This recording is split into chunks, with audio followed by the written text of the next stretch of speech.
বাসায় তৈরি করে নিন রেস্টুরেন্টের মতন কোল্ড কফি, একদম অল্প খরচে। কোল্ড কফি তৈরি করার জন্য আমি নিয়ে নিয়েছি আধা লিটার দুধ। দুধটা আমি আগেই জাল করে রেখেছিলাম।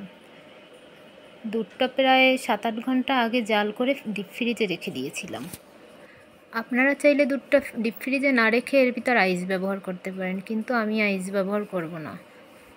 এখন একটা ব্লেন্ডারের জারের ভিতর আমি দুধ ঢেলে দেব। কোল্ড কফি বানানোর জন্য সবসময় চেষ্টা করবেন একটু ঘন দুধ ব্যবহার করার জন্য। আমি এখানে দুধটা জাল করেছিলাম, তেমন ঘন হয়নি, সেই জন্য আমি এখানে একটু কনডেন্স মিল্ক অ্যাড করব।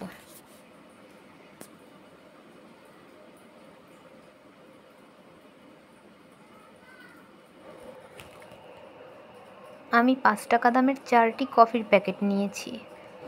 আজকে কফিগুলো আমি মিনি প্যাক কফি দিয়েই বানিয়ে দেখাবো। আমি একে একে সব কফিগুলো দিয়ে দিচ্ছি।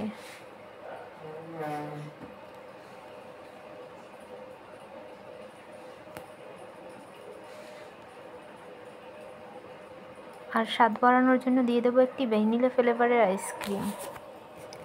আর আইসক্রিমটা অবশ্যই দেওয়ার চেষ্টা করবেন।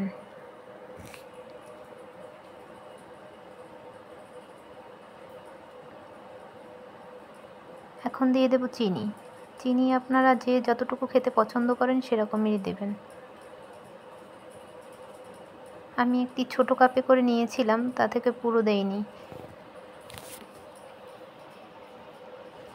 এখন 1 মিনিটের মতন আমি ব্লেন্ডার করে নেব। কোল্ড কফি ঢালার জন্য আমি একটু চকলেট দিয়ে গ্লাসটা ডেকোরেশন করে নিয়েছি।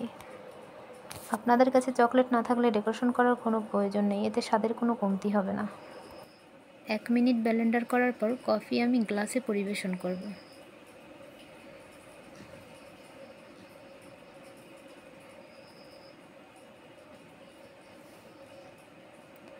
আমার মোট 5 গ্লাস কফি হয়েছিল, কিন্তু 3টি গ্লাসে আমার ডেকোরেশন করা ছিল, 3টি গ্লাসেই আপনাদেরকে ঢেলে দেখালাম। ভিডিওটি ভালো লাগলে আমার চ্যানেলটিকে সাবস্ক্রাইব করে রাখবেন। আর ভিডিওটি কেমন হয়েছে কমেন্ট করে জানাবেন।